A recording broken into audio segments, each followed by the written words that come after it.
പാലക്കാട് ലോക്സഭാ മണ്ഡലത്തിലെ എൻ.ഡി.എ സ്ഥാനാർത്ഥി സി കൃഷ്ണകുമാറിൻ്റെ പ്രചരണത്തിനിടയിലാണ് നമ്മളുള്ളത്. എങ്ങനെ പോകുന്നു? ചൂടൊക്കെയാണ്, അതിനിടയിൽ പ്രചരണം എങ്ങനെയുണ്ട്?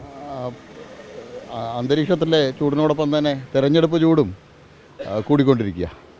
ഓരോ ദിവസവും വളരെ ആവേശത്തോടു കൂടിയിട്ട് പ്രവർത്തകർ ചൂടിനെ പോലും വകവയ്ക്കാതെ ഉച്ചനേരത്ത് പോലും ക്യാമ്പയിനിൽ തയ്യാറായിട്ട് വരുന്ന സമയത്ത് സ്ഥാനാർത്ഥി എന്നുള്ള നിലയിൽ നമുക്ക് മാറി നിൽക്കാൻ പറ്റാത്ത സാഹചര്യമാണ്. വളരെ ആവേശത്തോടു കൂടിയിട്ടാണ് തെരഞ്ഞെടുപ്പ് പ്രചരണം. ആദ്യഘട്ട പ്രചരണം കഴിഞ്ഞിരിക്കുന്നു. ഇപ്പോൾ ഒരു ആത്മവിശ്വാസം ഉണ്ട് പാർട്ടിക്ക്? തീർച്ചയായും രണ്ടാം ഘട്ടം ആരംഭിച്ചു. ആദ്യഘട്ടം പൂർത്തീകരിച്ച സമയത്ത് ഇലക്ഷൻ പ്രചരണം ആരംഭിക്കുന്നതിനേക്കാളും വലിയ ആത്മവിശ്വാസത്തിലാണ് ഇപ്പോൾ രണ്ടാം ഘട്ടത്തിൽ. ജനങ്ങളുടെ പ്രതികരണങ്ങളൊക്കെ വളരെ അനുകൂലമായിട്ടുള്ള പ്രതികരണമാണ്. ജനങ്ങൾ മോദി സർക്കാരിൻ്റെ പദ്ധതികളെ സംബന്ധിച്ച് ഇങ്ങോട്ട് പറയുകയാണ്. അവർ വ്യത്യസ്ത ആനുകൂല്യങ്ങൾ ലഭിച്ചതിനെ സംബന്ധിച്ചെല്ലാം അവർ സ്ഥാനാർത്ഥി എന്നുള്ള നിലയിൽ ഞങ്ങളോട് ഇങ്ങോട്ട് പറയുന്ന സ്ഥിതിയാണ്. തീർച്ചയായിട്ടും അതാണ് ഞങ്ങൾക്കുള്ള ഉണ്ടാക്കുന്ന ആത്മവിശ്വാസം. ഇപ്പോൾ ഒരുപാട് ആളുകൾ BJP-യിലേക്ക് ചേക്കേറുന്നൊരു കാലഘട്ടമാണ്. ഇപ്പോൾ കഴിഞ്ഞ ദിവസം കെ കരുണാകരൻ്റെ മകൾ BJP-യിലേക്ക് വന്നു.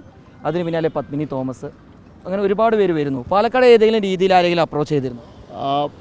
ഞങ്ങൾ ബൂത്ത് മുതൽ ജില്ല വരെയുള്ള വ്യത്യസ്ത രാഷ്ട്രീയ പാർട്ടികളുടെ അതൃപ്തരായിട്ടുള്ള ആളുകൾ, അതുപോലെ തന്നെ ഇനി മോദി സർക്കാരിലും അതുപോലെ തന്നെ BJP-യിലാണ് ഞങ്ങളുടെ പ്രതീക്ഷ എന്ന് വിശ്വസിക്കുന്ന നിരവധി ആളുകൾ മറ്റുള്ള രാഷ്ട്രീയ പാർട്ടികളുണ്ട്. അവരെല്ലാം ഞങ്ങളുമായിട്ട് ബന്ധപ്പെടുന്നുണ്ട്. തീർച്ചയായിട്ടും പാലക്കാടും ഇതുപോലെ നിരവധി ആളുകൾ അടുത്ത ദിവസങ്ങളിൽ ഭാരതീയ ജനതാ പാർട്ടിയിലേക്ക് വരുന്നതാണ്. CPM നിന്നും കോൺഗ്രസ് നിന്ന് അത്ര ആളുകൾ രണ്ട് പാർട്ടികളിൽ നിന്നും CPM, CPI, കോൺഗ്രസ്, അങ്ങനെ കേരള കോൺഗ്രസ് പോലെയുള്ള പാർട്ടികളിൽ നിന്ന് താഴെത്തട്ടിലുള്ള ആളുകൾ മുതൽ പ്രധാനപ്പെട്ട നേതാക്കന്മാർ വരെ അതൃപ്തരായിട്ടുള്ള ആളുകളുണ്ട്. തീർച്ചയായിട്ടും അവരുടെ എല്ലാം പ്രതീക്ഷ ഇന്ന് BJP-യിലാണ്. അവർ പങ്കുവെക്കുന്ന ഒരു പരിഭവം എന്താണ്? ഒന്ന്, രണ്ട്, ഇന്ത്യൻ രാഷ്ട്രീയത്തിൽ കോൺഗ്രസിൻ്റെ പ്രസക്തി നഷ്ടപ്പെട്ടു എന്നുള്ളത് കോൺഗ്രസ്സുകാർ പൊതുവായിട്ട് പറയുന്ന സാഹചര്യമാണുള്ളത്. ഇടതുപക്ഷത്തെ സംബന്ധിച്ചോളം കഴിഞ്ഞ 7 വർഷക്കാലത്തെ ഈ സംസ്ഥാനത്തെ ഭരണം, പിണറായി സർക്കാരിൻ്റെ ഭരണം, അവരുടെ പ്രവർത്തകരുടെയിലും അവരുടെ അനുഭാവികളുടെ ഇടയിലും അവരുടെ വലിയൊരു വിഭാഗം നേതാക്കന്മാരുടെ ഇടയിൽ വലിയ അതൃപ്തി ഉണ്ടാക്കിയിട്ടുണ്ട്.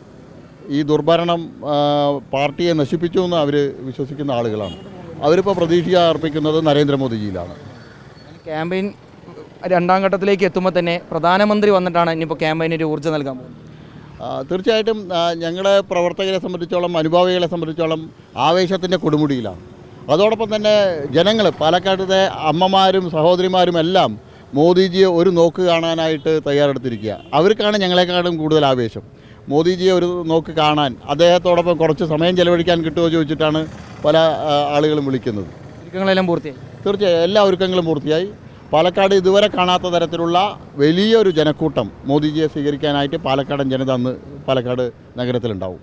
വലിയൊരു ആത്മവിശ്വാസത്തിലും പ്രതീക്ഷയിലാണ് NDA സ്ഥാനാർത്ഥിയായിട്ടുള്ള സി കൃഷ്ണകുമാർ. അദ്ദേഹം പറയുന്ന ഒരു പ്രധാനപ്പെട്ട കാര്യം എന്ന് പറയുന്നത്, കഴിഞ്ഞ ദിവസം കോൺഗ്രസിൽ നിന്ന് വന്ന നേതാക്കളെ പോലെ തന്നെ പാലക്കാട് ജില്ലയിലുള്ള വിവിധ പാർട്ടിയിൽ നിന്നുള്ള ആളുകൾ BJP-യിലേക്ക് വരാനുള്ള ഒരു സന്നദ്ധ, അല്ലെങ്കിൽ അത്തരത്തിലൊരു ആഗ്രഹം അദ്ദേഹത്തെ ഉൾപ്പെടെ കണ്ട് ചർച്ച നടത്തി പങ്കുവച്ചിരുന്നു എന്നൊരു കാര്യമാണ്. ഏതായാലും വരും ദിവസങ്ങളിൽ ഇതുമായി ബന്ധപ്പെട്ടൊരു വ്യക്തത ഉണ്ടാകുമെന്നും പറയുന്നു. ഈ ഒരു തെരഞ്ഞെടുപ്പിൽ വലിയ രീതിയിലൊരു പ്രതീക്ഷയിലാണ് NDA സ്ഥാനാർത്ഥിയായിട്ടുള്ള C Krishnakumar. Video journalist Vinu സിക്കൊപ്പം reporter Iqbal Arkkal, in reporter, Palakkad.